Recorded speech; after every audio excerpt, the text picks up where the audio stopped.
This is Comic Picks by the Glick. Hey, I'm your host, Jason Glick. Hey, Jason Glick, what's going on? Hey, I've come back from Comic Con. I had a good time. You'll probably be seeing my post about my experiences later this week. John, you had a good time too, right? Oh yeah, I saw there was lots of people and lots of cool things to see. Yeah, absolutely, and friends. Saw at least one. Yeah, and lots of good action figure mecha stuff too, Oh right? heck yeah, and Star Trek models and Deadpool, what do you call it? Like Chuck E. Anime. Cheese things, animatronics. Yeah, That was yeah, I hilarious. saw that too. Yep, exactly. So, what do you got on store for us tonight?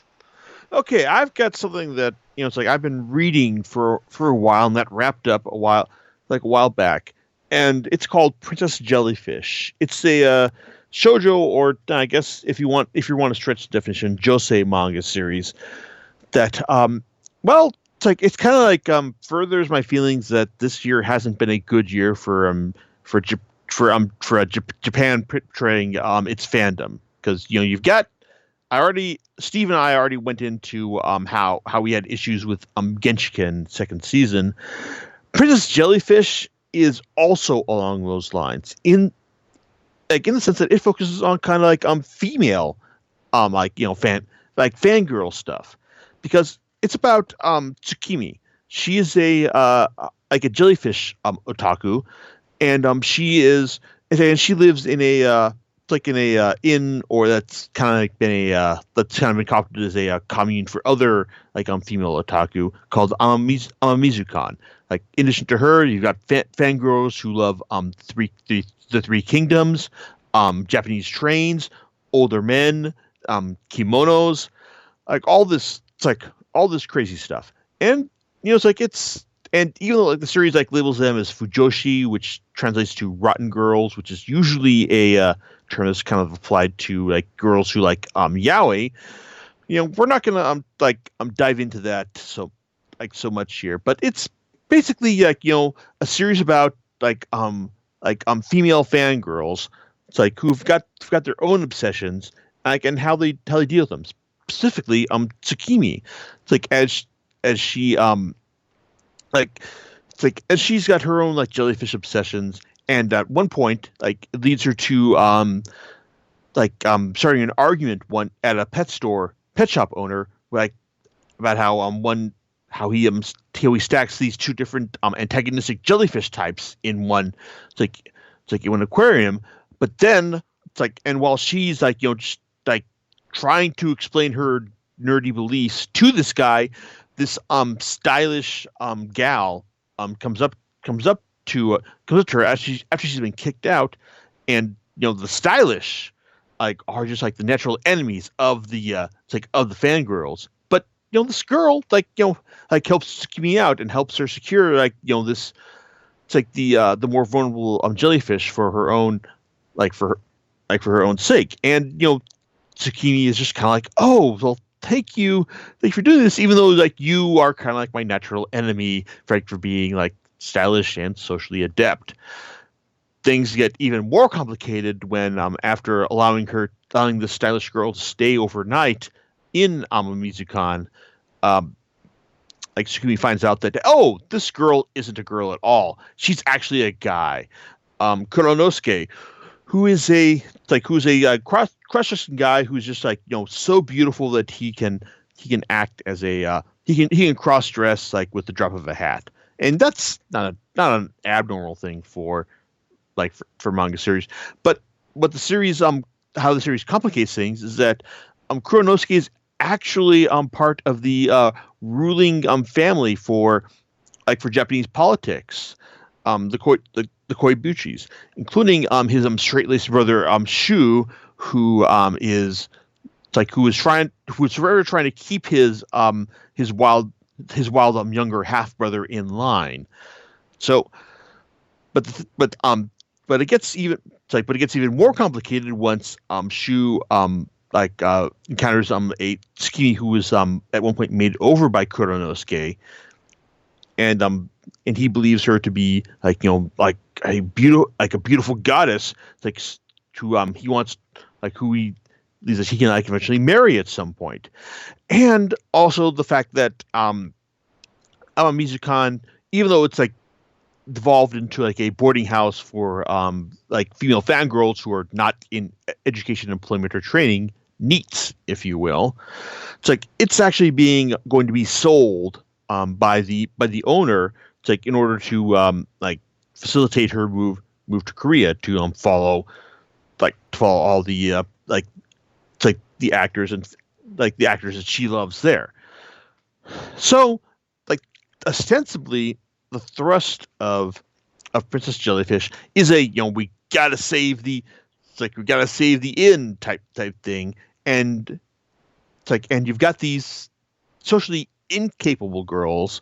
It's like you've got it's like aside from Tsukimi, you got Mayama, who is it's like who's obsessive about the three kingdoms. There's Banba, who's got an afro hair, and she's obsessed about trains. Gigi, who loves older men, and Chieko, the sensible manager of Amamizukan, and how she's got her love of kimonos as well.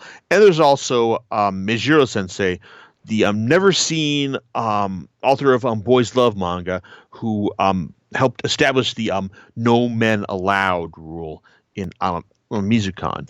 Now it's these people who have got to find a way to who have to find a way to raise enough money to buy Amamizukan and prevent and keep their way of life like going, and that thrust works generally pretty well for a good long while. It's like and also like leads to like lots of like also good comedic culture clash values as the nerdy girls of Mizukan clash with the stylish girls of Shibuya and Kuronosuke's own cross antics. It's like and there's also like Nisha, who is it's like who's an Indian immigrant to Japan who also works at a fabric store, who offers some nice straight talk to the girls about how to manage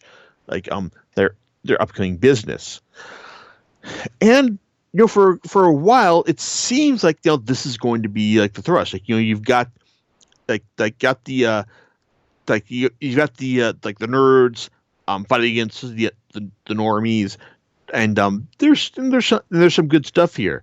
It's like, but the real problem with this series is that the mangaka Akiko Higashimura really doesn't actually have the characters progress or develop as genuine characters over the course of the series.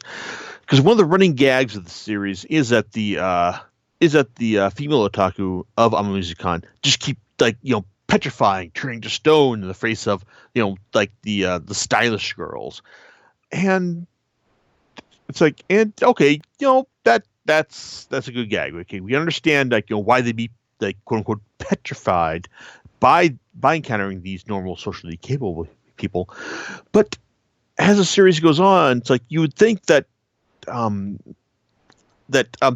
at least, who has the most interaction with these people, or have more interaction with Kuronosuke at least, would grow out of this this shtick. But no, it doesn't happen. In fact, Mayama, who at one point gets a nice breakthrough moment in the third volume about how we learn about her social phobia. It's like, and we think that okay, we've acknowledged her past problems, and so maybe she's going to finally be able to grow into the model that her that her style that her style pretends to. But no, it doesn't happen. In fact, Mayama, Baba, Gigi, Chiyoko, just everyone just kind of refuses to change over the course of the series. It's like they all remain the same. And okay, and here's the thing, for a sitcom type series, it's like sometimes the formula can be freeing. Like you've got these established personality types, and like putting them into like random situations can work extremely well. Like My Neighbor Seki. Like you've got the girl, you've got the guy, and in their like constant class relationship, and it's just a matter of just like finding just like and it's like and the creator is just like freed by the creator Takuma Morishige is freed by this format to just like come up with increasingly crazy situations for them to react to. I mean that kind of situation is fine. I mean it works, and also with series like Yotsubato as well. But in the end, like having the characters remain the same. It's like I said, it kind of like it works in a freeing fashion that these that everyone like remain the same. Just imagine as you like put them into increasingly different and weirder situations. In the case of it's like of Princess Jellyfish, it's like there is essentially an ongoing plot line, with regards to like, we're gonna save Amamizukan. It's like and go on from there. But no, it's like that's the characters don't change. They stubbornly remain the same, despite going through situations which should change them. Like when Tsukimi like willingly gives herself up to like the fashion king of Singapore, Kai Fish, to save Amamizukan. It's like she's still like freaking out like at the same stuff that she's been freaking out like since the beginning of the series. It's like it's I mean like she responds exactly the same as you'd expect her to. It's like in the, that she's been established to react to. It's like when she goes to Singapore. I mean like when this happened, it's like in volumes 8, like in volumes 7 and 8. It's like I kind of figured, okay, it's like I want to see her succeed. I want to see her, it's like make a big splash in the international fashion scene, and then take that like expertise back to save Amamizukan. Like, but that's not quite what happens. I mean, it's like it just kind of like, oh, she's kind of brought back, and we're gonna roll with things from there. I mean, so it's so the problem is that it's like this is very much like I said, the core of Princess Jellyfish is a sitcom, but it's one that was a sitcom that like tries to progress like a serialized series, and these things are just like patently incompatible. Especially when I mean, okay, the best thing I can say is that in the final volume, like everything is it's like tries to like you are just constantly buffeted by positive plot developments. Like Tsukimi is back in Japan. She's got an idea for like a clothing line that's gonna work. And hey, it turns out they put out another another fashion show like compared to the one they did previously, which didn't go anywhere. And hey, that's the other thing. Like when they tried to make a go of fashion, selling their own fashions like early on in the series, it didn't work. But now, hey, you're going to do another one, and Skimi's got a new idea, and it's going to work this time. So, but it's like the final volume is like really buffets the characters and the reader with like positive plot developments. Like, hey, we find out that like the rest of the girls find out that hey, Kuronosuke is actually a guy, but hey, it's cool. It's like, oh, and like Kuronosuke's mother comes to see his like this new fashion show, and hey, she loves it. Oh, and the girls on Musicon, like, yeah, they're huge nerds and all, but hey, they make great fashion models as well. And oh, like, yeah, it's like the romantic triangle between Tsukimi, Kuronosuke, and Shu. Like, this is kind of like, hey, it's like we actually don't need to have her like wind up with either of them. They're just going to live together, and it's going to be fine. So I can appreciate the fact that Higashimura wanted us to have it was like a really positive like experience as the series wound up. And it's like there's a series could actually learn something from this approach, just just by giving the reader like relentlessly positive, happy, happy feelings as it wraps up. Um, so on one hand, like I can't really hate the series like for doing that. I mean, it's like unlike say something like Genshin, where I kind of felt that like it can rise above its fanboy pandering stuff, but ultimately didn't. Um, Princess Jellyfish, like I said, it never really it's like it never really like rose above that, but at the same time though it does its best to to leave the reader feeling good at the end. It's like I don't know, it's like I can respect that, but at the same time though I'm left feeling that I'm probably never gonna read the series again afterwards. In fact, it's like I honestly kind of feeling that maybe I should just take this and Genshin second season to book off the next time I'm down in La Jolla, just to make more room for series that I like with less reservations than either of them. But I don't know. It's like Princess Jellyfish was a series that was also aimed more towards women than say nearly 40-year-old men like me. So, but then again, it's like, hey, I didn't like Genshin second season either, which you know was also kind of like appealing to a certain degree of fanboy as well. But overall, it's like Princess Jellyfish. Like I said, it's got its moments. It's like it's got like a nice aim and trajectory towards its overall story, but ultimately, it's like I was left kind of feeling, man, it's like it ultimately left me feeling like I kind of wasted my time and money. But that's that's just me. So so there you go. So John, any particular thoughts on your end about all this? So you're not saying that this is a recommend?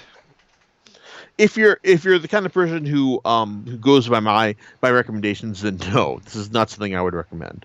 Okay. All right. Well then, I guess that's all I really have to say about that. Um, Now you know you're a team player, John. Absolutely. Well, if I can't sell any or prevent people from buying them, depending upon it, it doesn't sound like, a lot of the times when you do recommend something, it is worth checking out, and that's why we have this little show of ours. But if at any point, you're like, and I'm like, okay, well, I'm not really there either, because we trust your opinion.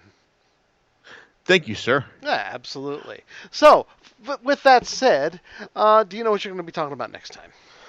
Okay, most likely Demon by Jason Shiga, which is something that I finally bothered to buy the first volume of for Amazon Prime Day.